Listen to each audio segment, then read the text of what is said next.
¿Qué tal? Muy buenos días. Sean ustedes bienvenidos a su podcast favorito. Y a ti, ¿cómo te habla Dios? Gracias por acompañarnos ya jueves, felices porque ganó la selección mexicana, pasó como primer lugar, todos sus triunfos. Paco Memo Ochoa, chulada de mi Paco Memo. Entonces contentos, deben de estar contentos. Entonces, si ya ayer fue fútbol, hoy es día de hablar de Dios. Entonces, si me estás escuchando por la mañana, que tengas un excelente día. Si me escuchas por la tarde, que tengas buen provecho. Y si me estás escuchando por la noche, que tu día sea un día lleno de bendiciones. Pues gracias por estar aquí y vamos a iniciar ya prontos y expeditos con este resumen. Bonito resumen cómico, mágico, musical de Deuteronomio 16. ¿Qué vimos en Deuteronomio 16? Bueno, Moisés les recuerda aquí al pueblo hebreo, al pueblo israelita, las fiestas que tienen que seguir, que no se olviden. Recordemos que todo el libro de Deuteronomio es justo este recordatorio al pueblo, que no se olviden de quiénes son, de dónde vienen, quién los sacó, las leyes y tradiciones importantes que les dio Dios a este pueblo para entrar a la tierra prometida. Entonces, ya están por llegar, les está recordando todo lo que tienen que hacer. Entonces ayer en Deuteronomio 16, ¿qué les enseñó? Las tres fiestas importantes, ¿no? Las tres fiestas que tienen que festejar a Dios, las tres fiestas que tienen que festejar por la abundancia, por la provisión, por la bendición, por el favor de que Dios está con ellos, ¿no? Y la primera es la Pascua. La Pascua es esta liberación de Egipto. Entonces, hoy festejamos la Pascua. Ahora lo que veíamos es justo por la resurrección de Jesucristo, ¿no? Es esta libertad que Jesús nos da del pecado, que Jesús viene a liberarnos del pecado. Entonces esa es la Pascua principalmente, es que Dios viene a liberarnos del pecado. Pero también nosotros tenemos que festejar la Pascua no solo por la resurrección, sino también por lo que Dios nos ha liberado a nosotros de nuestras batallas, de nuestros malos momentos, de nuestra esclavitud hacia algún vicio, hacia algún exceso, hacia alguna mala práctica, hacia algún pecado. Eso que Dios nos ha liberado en nuestra vida también se festeja en la Pascua. No solo se festeja la resurrección de Jesucristo, que además es como la festejas, ¿no? O sea, es ver la pasión de Cristo, comer con tu familia, comer pescado y entonces ya pasó la resurrección y ya vámonos. No, la resurrección, la liberación va más allá, ¿no? Es primero la liberación con la muerte de Jesucristo, es la liberación de nuestros pecados, pero también tenemos que festejar todas aquellas batallas que Dios nos liberó a nosotros. Luego viene la fiesta de las semanas, ¿no? Que es la celebración de la cosecha y la gratitud a Dios. También Dios dice que festejemos toda esta providencia que nos da, todo esto bueno que nos da, todo esto, estas riquezas, esta abundancia, esta provisión que nos da Dios, tenemos que festejarla. Y te dice cada qué tiempo tienes que dejar pasar para poderlo festejar. Y lo último es la fiesta de los tabernáculos, recordando la vida en el desierto y la provisión divina, que Dios nunca nos olvidó, nunca faltó la provisión en el desierto. Recordemos que les dio comida, maná, aves, agua. Entonces Dios nunca los abandonó, Dios nunca los dejó, y entonces viene esta fiesta de los tabernáculos agradeciendo a Dios. Y cierra este capítulo donde dice que habla de la justicia, ¿no? Habla de ¿cómo tienes que impartir justicia? Lo importante de impartir justicia es no caigas en sobornos, no tuerzas las palabras, la verdad a tu conveniencia, no ayudes a la gente solo porque sean tus amigos o pongas a la gente porque son tus amigos. Realmente haz justicia, ¿no? Eso es lo importante. No mezclar también las cosas de Dios con las cosas paganas. Pero ayer hacíamos la reflexión que si realmente todos los políticos de hoy siguieran estas reglas básicas de Dios, que cuando te habla de la justicia, ¿no? De no torcer el derecho, no hacer acepción, no tomar soborno, no pervertir las palabras de los justos. Si los políticos hicieran esto, seríamos mucho mejor. Pero ¿qué pasa si nosotros en nuestra vida, en nuestro trabajo diario, realmente hiciéramos esto? O sea, mi pregunta es, ¿qué pasaría si en nuestra vida diaria no aceptáramos sobornos así, el de, oye, ayúdame, oye, fíjate, te invito a un cafecito, te invito a una comidita, pero échame la mano? no aceptáramos sobornos, no dijéramos mentiras con tal de quedar en poner a alguien en mal, no pervertir las palabras que si alguien dijo tú generar un chisme y crear algo mal porque perjudicar a alguien. ¿Qué pasaría si realmente aplicáramos estos temas de justicia en nuestra vida diaria? No solo los políticos, cualquiera que realmente adoptara estas palabras en la vida diaria, serías una persona recta, una persona honrada, una persona justa, ¿no? Y además con los mandamientos, bueno, seguirías en este camino de Dios, en este camino de ser una buena persona. Entonces no solo lo deja para los que van a hacer justicia, sino lo deja como mensaje a su pueblo, mensaje central de todo lo que debes de hacer para ir en un buen camino con Dios, de Dios. Y entonces vamos a Deuteronomio 17. ¿Qué vamos a ver en Deuteronomio 17? Bueno, pues ahí les va. Empezamos, versículo 1. No ofrecerás en sacrificio a Jehová tu Dios buey o cordero en el cual haya falta alguna o cosa mala, pues es abominación a Jehová tu Dios.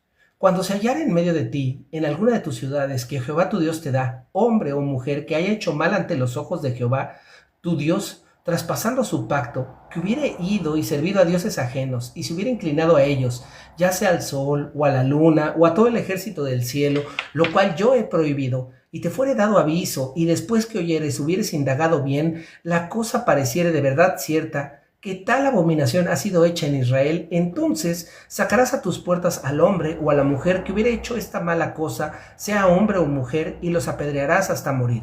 Por dicho de 2 o 3 testigos morirá el que hubiere de morir, no morirá por el dicho de un solo testigo. La mano de los testigos caerá primero sobre él para matarlo, y después la mano de todo el pueblo. Así quitarás el mal de en medio de ti. Entonces, vemos cómo Dios recuerda es no caigas en adorar a otros dioses, no caigas en adorar, y habla muy específicamente del cielo, de las estrellas, del sol y la luna, todo este tema que se hacía de adivinanza, del horóscopo, entonces todo esto a Dios no le parece y a Dios no le gusta. Tenemos que confiar en Dios, ¿no?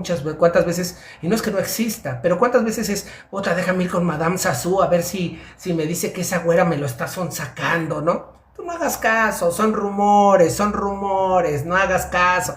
Si tú escuchas eso, mira, has oídos sordos, mija, porque uno es fiel, entonces Dios te dice qué necesidad tienes de saberlo, qué necesidad tienes de adelantarte, tú confía en mí, confía en mi provisión y además confía en las señales que Dios te da. Porque las señales que Dios te da son claras y te dice no es con ese hombre, es que no es. Por más que tú te quieras aferrar, por más que tú te quieras hacer ciego, por más que tú quieras decir va a cambiar, por más... No es para ti, Dios te lo dijo. Entonces, no es necesario, porque además es una estupidez y es un absurdo que cuando vamos con estos adivinadores, estos lectores de cartas, estos lectores de mano, estos lectores de café, a ellos sí les creemos, ¿no? No, mira, sepárate de ella porque te está haciendo mal. Ay, me dijo que me estaba haciendo mal y lo vio aquí en el tarot que se acostaba con una morena del trabajo. ¿Saben qué? Me voy a alejar de él. Memes. Cuando Dios te da señales, cuando Dios te dice, oye, güey, aguas con red flags, las llamadas red flags, que tú las ves y las pasas por alto, Dios te las está dando, pero a él no le haces caso. Tienes que ir con una tercera persona que lee el futuro y a él sí le haces caso, cabrón. Entonces, por eso Dios es muy claro y te dice no. Y además te dice, lo vas a sacar de entre tu pueblo y lo vas a apedrear y lo vas a matar. Recordemos que este tema de la muerte y del apedreamiento es cortar de tajo a esa persona. Entonces, no quiere decir que hoy en día lo vayas a matar, ¿verdad? Lo que tiene que decir es que cortes de tajo con esa persona que lo hace y que te quiere llevar a hacerlo. Entonces, si tú te enteras con alguien que está que con amuletos, que con la bruja, que con la adivinadora, corta de tajo, cabrón. Corta de tajo, mátalo de tu vida, aléjalo de tu vida, apedréalo de tu vida. O sea, es corta de tajo esa relación.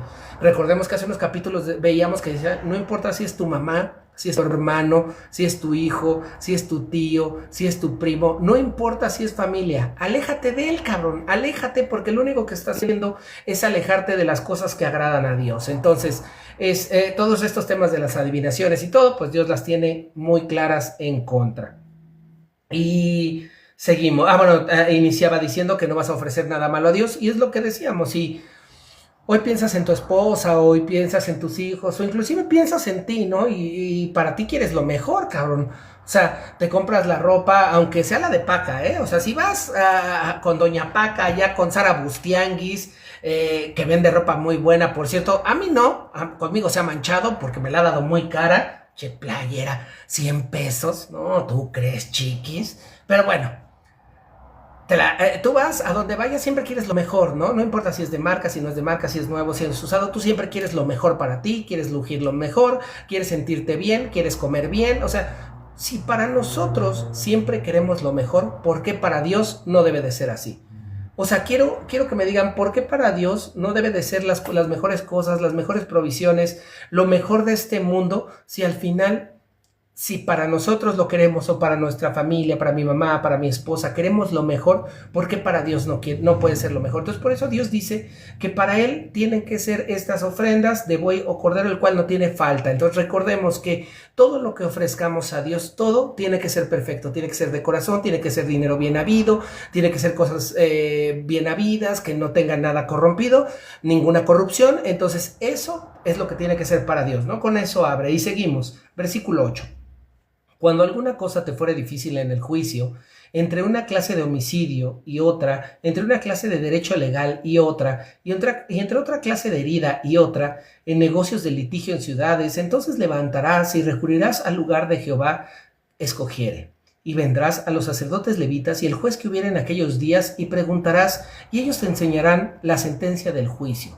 Y hará según la sentencia que te indique los lugares que Jehová escogiere, y cuidará de hacer según todo lo que te manifestaren, según la ley que te enseñen, y según el juicio que te digas harás. No te apartarás ni a diestra ni a siniestra de la sentencia que te declaren. Y el hombre que procediere con soberbia, no obedeciendo al sacerdote que está para ministrar ahí delante de Jehová tu Dios, o al juez, el tal morirá. Y quitarás el mal del medio de Israel, y todo el pueblo irá y temerá, y no se ensobedecerá. Entonces, vemos ya esta justicia, ¿no? Lo que decíamos, cómo Dios les empieza a dar estas leyes. Es por eso que es, híjole, no me canso de decirlo, es que es maravilloso este libro, fuera de lo espiritual. Es como históricamente, porque te habla de historia, es un libro de historia, de un pueblo en específico, si así lo quieres ver, de cómo ellos, de acuerdo a su deidad, pongámoslo fuera de lo espiritual, ya tienen leyes tan elaboradas, ya tienen una sociedad y un nivel de justicia tan elaborado que no era para esos tiempos. O sea, te dice, si hay algo entre la casa de derecho legal y otras, o sea, si tienes dudas en lo legal, si tienes dudas en algún tipo de litigio, de juicio en tus ciudades, alguna clase de herida, si mató a alguien o no mató, entonces te dice Dios, vas a ir a los jueces. Estos jueces que están seleccionados por mí, que hablarán conmigo, te darán buen consejo y además tienes que obedecerles. Entonces empieza a crear el nivel de justicia donde tienes que obedecer a la autoridad, cabrón. No existe el policías, no existe el Pocho Aurelio, el póngase la Sor Juanita, no, cabrón. Empieza a crear esta sociedad de justicia donde ya hay alguien que imparte justicia, imparte un castigo, ya te habla de un derecho, te habla de obligaciones, te habla de cómo determinar si estás cayendo bien o mal. Entonces fíjense nada más el nivel de justicia que ya empieza a dar Dios en esta sociedad y te dice que tienes que obedecerlo y que si no obedeces lo cortes. Nuevamente lo que queremos es que Dios quiere gente justa, gente obediente, no solo a Él, cabrón, gente obediente a la ley. O sea, Dios quiere ciudadanos que obedezcan la ley, no solo que obedezcan a Dios. Por eso cuando te dicen tienes que tener un gobierno laico, pues no necesariamente, porque también este tema de pues religión, si lo queremos llamar así, o de espiritualidad, si lo queremos llamar así, te habla de ser un buen humano, no te habla de otras cosas, no te habla de que, no, te habla realmente de ser un buen ser humano, de tener valores, de obedecer la ley, de obedecer a los que ejercen la autoridad, de obedecer lo que te dicen, los castigos. Entonces, y que si no lo obedeces, lo apartes de la sociedad porque no sirve, porque la corrompe. ¿Qué pasa si realmente a todos aquellos que rompieron de la ley hoy en día, realmente los apartaras? Y no dijeras simplemente, ay no, es que mira, vamos a darle la otra oportunidad, es bueno, se la damos, cabrón, y vuelve a fallar. Oye, güey, apártalo de la sociedad, apártalo. Por eso había estas ciudades lejas de la sociedad, estas Islas María lo llamábamos, lejos de la sociedad para que ya no corrompa más a la sociedad, para que no la eche a perder, para que no la pudra, cabrón. Eso es lo que quería Dios. Desde ahí se da cuenta qué es lo que puede pasar y que hoy en día vemos que qué pasa, entra a la cárcel, sale, vuelve a hacer lo mismo, regresa, sale, vuelve a hacer lo mismo, y no solo él, empieza a meter más gente, empieza a enseñarles el dinero fácil y entonces empezamos a corrompernos. Seguimos, instrucciones acerca de un rey. Fíjense, ya Dios desde aquí decía cómo iban a ser los reyes y que no necesariamente fueron así, y lo vamos a después a ver en los siguientes libros, Crónicas, Reyes. Y empezamos. Versículo 14. Cuando hayas entrado en la tierra que Jehová tu Dios te da, y tomes posesión de ella, y la habites, y digas, pondré un rey sobre mí, como todas las naciones que están en mis alrededores, ciertamente pondrás por rey sobre ti al que Jehová tu Dios escogiere de entre tus hermanos, pondrás rey sobre ti. No podrás poner sobre ti hombre extranjero que no sea tu hermano, pero él no aumentará para sí caballos, ni hará volver al pueblo a Egipto con el fin de aumentar caballos, porque Jehová os ha dicho, no volváis nunca por este camino, ni tomará para sí muchas mujeres, para que su corazón no se desvíe, ni plata ni oro amontonará para sí abundancia, y cuando se siente sobre el trono de su reino, entonces escribirá para sí en un libro una copia de esta ley, del original, que está al cuidado de los sacerdotes levitas, y lo tendrá consigo, y leerá en todos los días de su vida, para que aprenda a temer a Jehová su Dios, para guardar todas las palabras de esta ley y estos estatutos, para ponerlos por obra, para que no se eleve su corazón sobre sus hermanos, ni se aparte del mandamiento a diestra y siniestra, a fin de que no prolongue sus días en el reino, él y sus hijos en medio de Israel. Entonces, si hay posibilidades de rey, les dice a este pueblo, no es porque recordemos Moy, pues mi Moy ya no va a poder entrar, entonces sí hay posibilidades de rey, pero tienen que saber quién es este rey, tiene que ser de tu pueblo, no puede volver a esclavizarlos por hacerse rico, por hacer caballos, no se puede perder en mujeres, porque recordemos que también las mujeres pues tienen esa influencia, recordemos aquel Kama Sutra que se aventaron frente al dios, y hubo mortandad, entonces no nos corrompamos, te dicen que no se corrompa, pero principalmente, y lo que te deja ver Dios aquí es que no se olvide de mí y que no haga que ustedes se olviden de mí. Por eso dice, lo primero que va a hacer es escribir estas palabras que yo les doy, estas leyes que yo les doy, y se dedicará a leérselas, a enseñárselas, para que no se olvide mi pueblo de quién soy yo. Entonces, hoy en día está tan escrito estas leyes, que la mayoría de la Iglesia Católica, por ejemplo, se enfoca mucho en el Nuevo Testamento y nos olvidamos de las bases que son el Viejo Testamento. Si bien el Nuevo Testamento es todo el andar de Cristo en este pueblo, del Dios cuando vino y de cómo se acercó a la gente y todo, nos olvidamos de las bases, y las bases no podemos olvidarlas porque, como lo hemos dicho, es lo que hace, es lo que te da valores, te hace ser un buen ser humano, te hace ayudar a tu prójimo, o sea, realmente te da la esencia de Dios.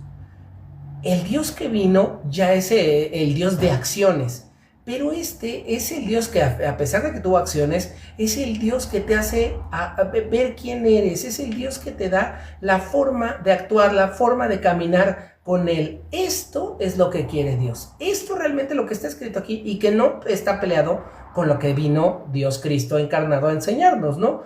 Pero lo importante es, todo el tiempo lo dice, es acuérdense de decirle las leyes a los hijos y a los hijos de sus hijos. No se olviden de mis palabras. Ahora lo vuelve a decir, si van a poner un rey, cabrones, pongan un rey que escriba estas palabras y se las enseñe, porque Dios quiere que nos grabemos en la cabeza y en el corazón las palabras de Dios, porque son las que nos van a hacer un buen ser humano. Entonces creo que no hay vuelta de hoja, creo que vemos claramente lo que quiere Dios. Dios no quiere adoración a otros dioses, no solamente un error religioso, sino también una traición al compromiso de Israel establecido con Dios. Es no solo que te vayas con otro Dios, sino que estás traicionando a quien te ayudó, a quien te tendió la mano, cabrón. No seas ese perro malagradecido israelita, ¿no? Dios merece lo mejor. presentar sacrificios defectuosos, pues reflectaba una actitud de desprecio hacia Dios. Es como de, güey, es lo que me sobra, dáselo a Dios, quémaselo, total, ni cuenta se va a dar, ¿no? Entonces siempre vemos, si queremos lo mejor para nosotros, para nuestros seres queridos, ¿cómo no querer lo mejor para Dios? Todo lo que vaya a ser para Dios, que sea lo mejor.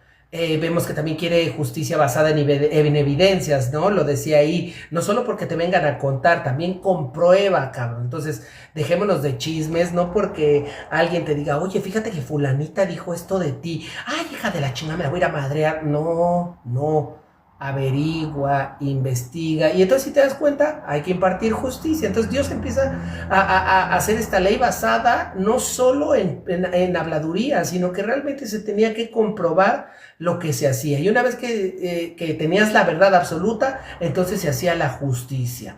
La autoridad, vemos que el rey incluso estaba bajo la ley divina y la autoridad divina, o sea, Jehová era el que iba a poner al rey. Y dice, yo pondré al rey y ustedes seguirán al rey que yo pondré. No es un gobernante que se quiera autoproclamar, y mucho menos por encima de la ley. Tiene que seguir mi ley y además tiene que enseñarla. El poder tenía que ejercerse con responsabilidad, no para enriquecerse, ¿no? ¿Cuántos queremos hoy el poder o cuántos no tienen hoy el poder para enriquecerse, para comprarse algo nuevo, un gran coche, una mansión? Bueno, veamos a los políticos. Ahí está la roña, ¿no? El Noroña, que luego fue, antes no quería pagar el impuesto de la gasolina el cabrón, y hoy trae una casa grandísima en Tepozotlán, güey. Entonces vemos cómo el poder te corrompe, el poder te desvía de tus planes realmente. Entonces lo que Dios dice es, no te pierdas, güey. Si te pierdes, el que sigue, ¿no? Así de sencillo es. Vamos con las reflexiones, no, mentira, vamos con las referencias científicas, antropológicas o históricas. Los hallazgos arqueológicos muestran que la idolatría era muy común en Canaán. Entonces, al ser tan común, hacer un hábito en Canaán, arqueológicamente se ha representado esta idolatría. Por eso Dios era tan riguroso y hacía tanto énfasis capítulo tras capítulo de que no se perdieran en esta idolatría, porque aún estando Moisés entre ellos y viendo las gracias que hacía Dios con ellos, se perdían en la idolatría, ¿no? Lo vimos con Baal, lo vimos con Acera, lo vimos con el becerro de oro. Al final se pierden, ¿no? Se pierden en esta idolatría. Entonces por eso Dios hace tanto hincapié en cada capítulo en que esto no pase. Seguimos. Diversas culturas del Antiguo Oriente utilizaban sistemas judiciales con múltiples testigos para validar acusaciones. Entonces vemos como una práctica común que se hacía en el Antiguo Oriente está también basada en este libro. Las excavaciones en ciudades antiguas revelan la importancia de los caballos para la guerra y el comercio. Es por eso que Dios te dice, no se pierdan por caballos. Sé que los caballos son importantes para el comercio, para la guerra. No se pierda el rey, ni vaya a perder a su pueblo, ni lo vaya a corromper solo por obtener caballos. Por eso hace este hincapié de los caballos. Los estudios históricos indican que muchos monarcas del mundo antiguo concentraban enormes riquezas, exactamente lo que Deuteronomio intenta limitar. Entonces lo veíamos en Egipto, había faraones muy ricos. Igual estos estudios históricos habla de varios monarcas, y viene también Salomón, que te dice que tenía muchas riquezas, muchas mujeres. Lo que dijo Dios, no te vayas a perder. Bueno, pues Salomón se perdió. Lo único bueno de Salomón es que cuando le pidió algo a Dios no le pidió riquezas, le pidió sabiduría, cabrón, y fue uno de los hombres más sabios. Los investigadores consideran notable que este texto establece restricciones al poder real, algo poco común en la antigüedad. Nadie podía estar encima del rey, nadie podía limitar mucho menos al rey ni decirle qué tenía que hacer o qué no hacer. Aquí, en esta sociedad israelita, sí quería Dios que nadie estuviera por encima de Dios. Entonces, él sí puede limitar a los reyes. Entonces, ahí vemos este cambio y este choque cultural para la época, donde aquí sí Dios podía decirle no al rey, qué hacer y qué no hacer. Esto está antropológicamente y arqueológicamente comprobado. No lo digo yo, no lo dices tú, lo dice la ciencia. Vamos a las reflexiones finales de Deuteronomio 17. ¿Hay áreas en mi vida donde estoy colocando algo por encima de Dios? ¿Cómo reacciono cuando debo someterme a una autoridad legítima?